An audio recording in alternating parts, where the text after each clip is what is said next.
Musselburgh Links, the old golf course. To the racing fan stood up in the terraces, it looks like any other 9-hole golf course. But to golfers, it's a pilgrimage to the game's roots. Scotland's courses and history of the game is well known, but the old golf course at Musselburgh is one of the most significant you will visit.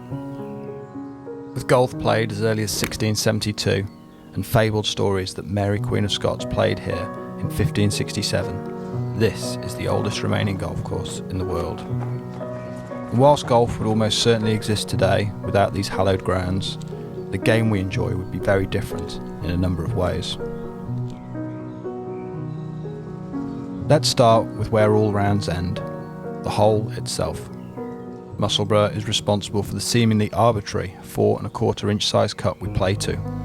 A locally fashioned instrument was used to cut the holes on the links back in the 19th century and was adopted by the R&A in 1893. And with that simple move, standardizing the quickly evolving game, as courses sprung up all over the UK, levelling the playing field for future competitive play. Competitive play also owes a lot to this little stretch of land. Musselburgh is synonymous with the Open Championship, and it was part of a trinity of courses that were on its initial rota. When young Tom Morris won the title for the 3rd year consecutively, custom dictated that he kept the challenge belt. That meant no Open was played the following year, and with the founding clubs unable to reach consensus on the funding of a new cup.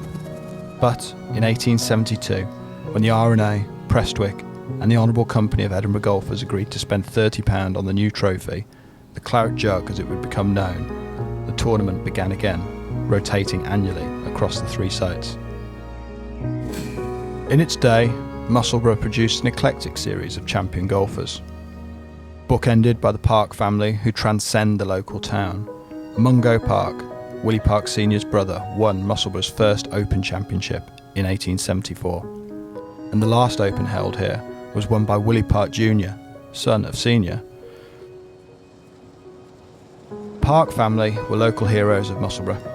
Mungo, Willie Sr. and Willie Jr. all enjoyed fabulous careers in the game, similar to the Morris family of St Andrews. A father-son combo that did much for the game of golf, Willie Sr., a 4-time Open champion and winner of the inaugural Open at Prestwick, leaves a lasting legacy on the game.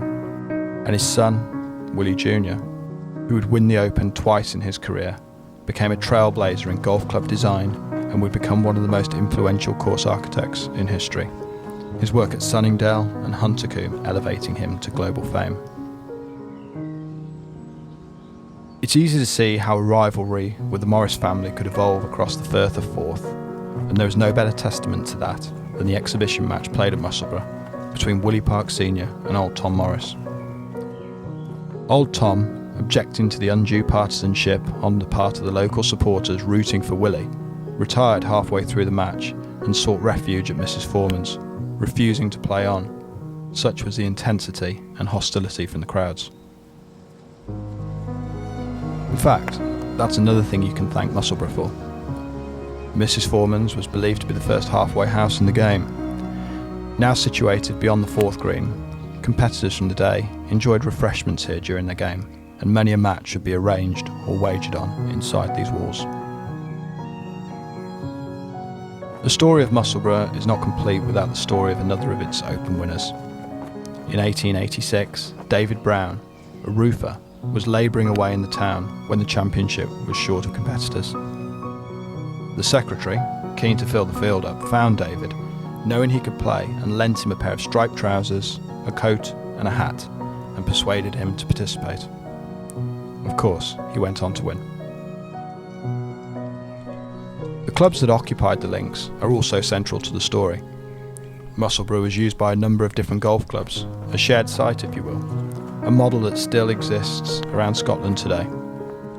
Brunsfield Links Golf Society and the Royal Burgess called Musselburgh home, as well as the Honourable Company of Edinburgh Golfers, who at their previous home in Leith, near Edinburgh, first drafted the rules of golf, consisting of only 13.